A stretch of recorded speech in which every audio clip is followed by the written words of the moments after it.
सरकारी नौकरी की तैयारी कर रहे हो तो आप लोगों के लिए एक बहुत ही बड़ी खुशखबरी है। एसएससी लाइफ साइंस के थ्रू आपके लिए बहुत सारी वैकेंसीज जो हैं वो आउट हो गई हैं और इस वीडियो में हम उसकी कंप्लीट डिटेल्स जानने वाले हैं। सो हेलो एवरीवन, मैं गौरी शर्मा आपकी बायोटेक्नोलॉजी एजुकेटर आप सभी का स्वागत करती हूँ अड्डा 24/7 के प्लेटफॉर्म पे। तो चलिए इस वीडियो को स्टार्ट करते हैं। सबसे पहली चीज जो हमें इस वीडियो में देखनी है वो ये है कि एसएससी यानी कि सिलेक्शन स्टाफ कमीशन की तरफ से बहुत सारी वैकेंसीज जो है वो आउट कर दी गई हैं और जो चीज हमारे लिए इंपॉर्टेंट है हम उसको जानते हैं। तो अगर मैं डेट्स की बात करती हूँ जहां पर आप ऑनलाइन अप्लाई कर सकते हो वो कहीं ना कहीं खुल चुका है। 13 अप्रैल से वो स्टार्ट हो चुके हैं और 4 मई तक आप क्या कर सकते हो, इसमें ऑनलाइन अप्लाई कर सकते हैं। नेक्स्ट चीज जो आपका है कि लास्ट डेट आपका 4 मई होने वाला है। और अगर आप पेमेंट की बात करते हो यानी कि आपको पेमेंट यहाँ पर करना है तो कहीं ना कहीं आपके लिए टाइमिंग जो है वो यहाँ पर कितना दे रखा है, 5 मई तक का टाइम है आपके पास फीस को जमा करने के लिए।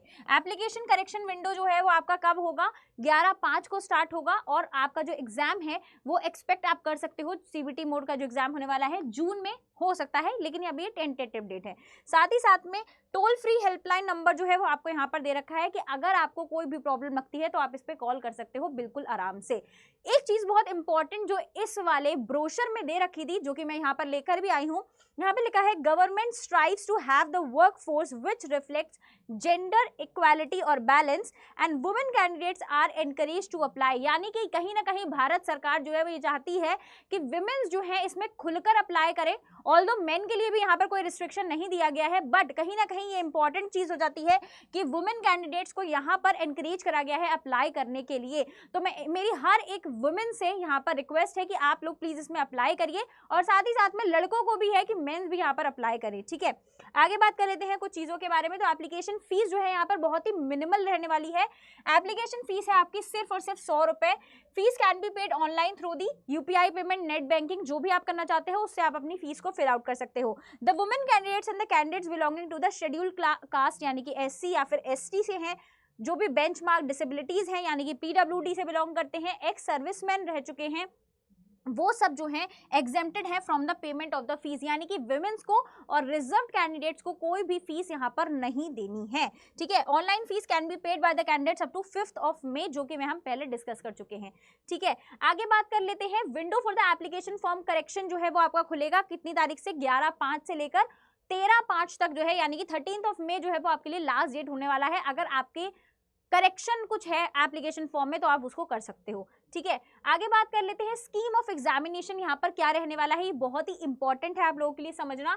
तो कहीं ना कहीं यहाँ पर आपको कैसा दिखने वाला है, सीबीटी एग्जामिनेशन होगा जिसमें objective type multiple type question होने वाले हैं, यानी कि एमसीक्यू बेस्ड जो है वो यहाँ पर आपका पेपर रहने वाला है। ठीक है, पार्ट जो है वहां पर ABCD रहने वाले हैं। फिर name of the subject they रखा है, नंबर ऑफ क्वेश्चंस दे रखे हैं, मिनिमम मार्क्स दे रखा है और total duration of the examination भी यहाँ पर दिया हुआ है। पार्ट ए की अगर मैं बात करती हूँ तो यहाँ पर जर्नल इंटेलिजेंस से आपसे क्वेश्चन पूछे जाएंगे। 25 क्वेश्चन आपसे पूछे जाएंगे जो कि 50 मार्क्स के रहने वाले हैं। ठीक है, पार्ट बी की बात करती हूँ, जर्नल अवेयरनेस आपको मिलने वाला है, 25 क्वेश्चन रहेंगे 50 मार्क्स के। क्वांटिटेटिव एप्टीट्यूड यानी कि बेसिक अरिथमेटिक स्किल के क्वेश्चन जो है वो आपसे पार्ट सी में पूछे जाते हैं और ये भी क्वेश्चंस हैं इसके टोटल 25 और मार्क्स इसके भी रहने वाले हैं कितने, 50। फिर इंग्लिश लैंग्वेज की अगर मैं बात करती हूँ जिसमें आपसे बेसिक नॉलेज आपकी टेस्ट करी जाने वाली है, वो है 25 क्वेश्चन 50 मार्क्स के। ठीक है, और टोटल ड्यूरेशन जो है वो यहाँ पर है 60 मिनट्स का with sectional timer of 15 minutes for each part, यानी कि 15-15 मिनट जो है वो आपको हर एक सेक्शन के लिए यहाँ पर दिए जाएंगे। 80 minutes with sectional timer of 15 + 5 20 for the each part, यानी कि आपको 80 मिनट जो है वो टोटल मिलेंगे, 15 के साथ 5 मिनट जो है वो आपको एक्स्ट्रा मिल रहे हैं। For the candidates eligible for the scribes in the terms for para इतना इतना, मतलब जो भी कैंडिडेट्स इस कैटेगरी को बिलोंग करेंगे, मतलब नॉट फॉर नॉर्मल पीपल, जो भी लोग रिजर्व्ड होंगे इन चीजों के लिए उनको 5 मिनट का टाइम जो है वह एक्स्ट्रा दिया जाने वाला है हर एक सेक्शन से रिलेटेड। बट जो लोग किसी भी कैटेगरी में नहीं गिरते हैं उनको 60 मिनट्स का टाइम ही यहाँ पर मिलेगा। ठीक है, and there will be negative marking, ये एक बहुत बड़ा पॉइंट है कि आपको 1/2 का जो है वो नेगेटिव मार्किंग भी है यहाँ पर। तो आपको आराम से गैस करना है, ऐसा नहीं है कि आप तुक्का लगा कर आ जाओ, ऐसा आप नहीं कर सकते क्योंकि कहीं ना कहीं यहाँ पर नेगेटिव मार्किंग है। ठीक है, आगे बात कर लेते हैं indicated syllabus for the CBT examination यहाँ पर आपको दे रखा है। तो सबसे पहले हम बात कर लेते हैं मैट्रिकुलेशन लेवल की, यानी कि अगर आप 10th पास हैं, मैट्रिकुलेट का मतलब होता है 10th क्लास के लिए बेसिकली। तो यहाँ पर आपसे क्या पूछा जाने वाला है, जनरल इंटेलिजेंस पूछी जाने वाली है। है, जिसका डिटेल सिलेबस आपको स्क्रीन पर दिखाई दे रहा है, ठीक है। दूसरा है हमारा जनरल अवेयरनेस, तो ये जो है वो इसका सिलेबस रहने वाला है जनरल अवेयरनेस के लिए जो भी 10th पास है। आगे बात कर लेते हैं क्वांटिटेटिव एप्टीट्यूड में 10th क्लास वालों के लिए इतना सिलेबस पूछा जाएगा, और लास्ट में जो इंग्लिश लैंग्वेज है उसमें 10th वालों के लिए इतना सिलेबस जो है वो आपसे पूछा जाने वाला है, जो भी आपका एग्जामिनेशन रहेगा, ठीक है। आगे बात कर लेते हैं हायर सेकेंडरी यानी कि 10+2 जो लोग भी 12th पास आउट हैं उनके लिए क्या सिलेबस रहने वाला है वो भी देख लेते हैं एक बार। तो यहाँ पर जनरल इंटेलिजेंस का सिलेबस आपको यहाँ पर मेंशन है। दूसरा है आपका जनरल अवेयरनेस जो यहाँ पर आपको डिटेल में मेंशन किया गया है, ठीक है। आगे बात कर लेते हैं क्वांटिटेटिव एप्टीट्यूड, और लास्ट में आपका जो रहने वाला है वो होने वाला है आपका इंग्लिश लैंग्वेज, और ये था आपका 10+2 का सिलेबस। आप देख रहे हो ना कि यहाँ पर इन्होंने कितना स्पेसिफाइड दे दिया है, मतलब 10th वालों को इतना पढ़ना है, 10+2 यानी कि 12th लेवल वालों को इतना पढ़ना है, और आगे यहाँ पर ग्रेजुएशन एंड मोर के लिए भी, अबव लेवल के लिए भी डिफरेंट टाइप की चीजें जो है सिलेबस में ऐड करके दे रखी हैं। तो जो लोग ग्रेजुएशन एंड अबव लेवल वाले कैटेगरी में गिरते हैं उनके लिए जो जनरल इंटेलिजेंस का सिलेबस होने वाला है वो कहीं ना कहीं ये रहने वाला है, ठीक है। तो इसको बहुत ध्यान से पढ़िएगा, बहुत ध्यान से सिलेबस को आपको चूज करना है अपना, ठीक है। आगे बात कर लेते हैं जनरल अवेयरनेस के बारे में। क्वांटिटेटिव एप्टीट्यूड का कहीं ना कहीं ये सिलेबस रहेगा, और आगे इंग्लिश लैंग्वेज के लिए ये वाला सिलेबस जो है वो आपका रहने वाला है, ठीक है। तो the questions in part A, part B and part D will be level commensurate with the essential qualification, ठीक है। कहीं ना कहीं जो आपका क्वालिफिकेशन है उसके लेवल के क्वेश्चन जो है वो वहां पर रहने वाले हैं।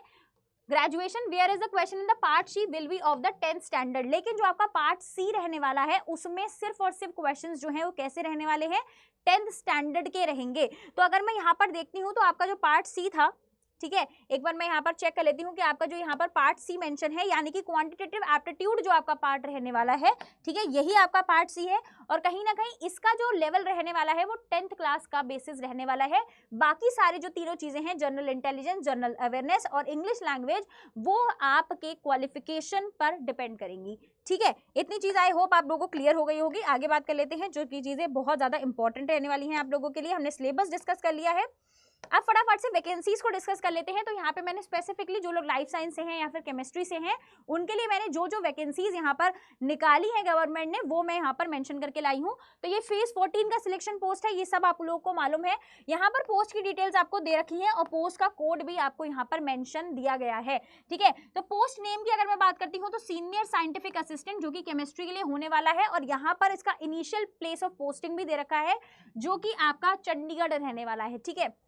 Job requirements and duties of post क्या रहने वाली है, टू असिस्ट साइंटिफिक, ये आपका जो है वो एक तरीके से इन्होंने यहाँ पर ब्रीफ में बता दिया गया है कि आप लोग क्या काम करने वाले हो, ठीक है। आगे बात कर लेते हैं लेवल ऑफ एग्जामिनेशन कैसा रहेगा, ये आप सब जानते हैं, ग्रेजुएशन एंड अबव रहने वाला है। एसेंशियल क्वालिफिकेशन आपका मास्टर डिग्री हो सकता है केमिस्ट्री में, बायोकेमिस्ट्री में, फॉरेंसिक साइंस में विद केमिस्ट्री, ठीक है। तो अगर आपके पास कहीं ना कहीं ये वाला क्वालिफिकेशन है यानी कि आपने बायोकेमिस्ट्री में कर रखा है या फिर आपने केमिस्ट्री में कर रखा है तो आप इस वाली पोस्ट के लिए अप्लाई कर सकते हो, और कहीं ना कहीं ये सेंट्रल रीजन में प्रेजेंट है यानी कि चंडीगढ़ में आपका पोस्टिंग हो सकता है, ठीक है। फिर क्या है, मिनिस्ट्री ऑफ होम अफेयर्स की तरफ से है, ये आप सबको पता है। और एज लिमिट जो है इसमें क्या रहने वाली है, 18 से 30 साल तक की एज लिमिट वाले जो हैं वो यहाँ पर अप्लाई कर सकते हैं। ये सारी चीजें जो है वो आपको यहाँ पर दे रखी हैं, ठीक है। क्लासिफिकेशन आपका ग्रुप बी में होगा, और जेंडर यहाँ पे कोई स्पेसिफिक दे नहीं रखा है कि फीमेल, मेल एंड ट्रांसजेंडर तीनों इसमें अप्लाई कर सकते हैं, ठीक है। ग्रेड पे जो है वो बहुत ज्यादा इंपॉर्टेंट रहने वाला है। तो देख लो कि लेवल 6 का पेमेंट आपको यहाँ पर मिलेगा, यानी कि 35,400 से लेकर 1,12,400 तक आपकी जो सैलरी है वो जा सकती है इस वाली पोस्ट को लेकर, ठीक है।